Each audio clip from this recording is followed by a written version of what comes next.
Cold start video on the G35.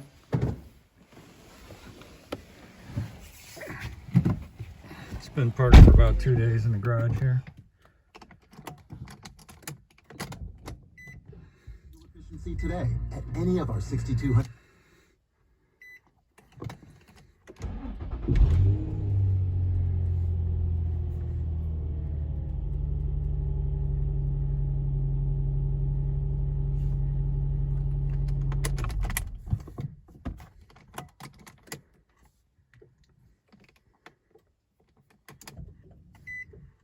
One more time.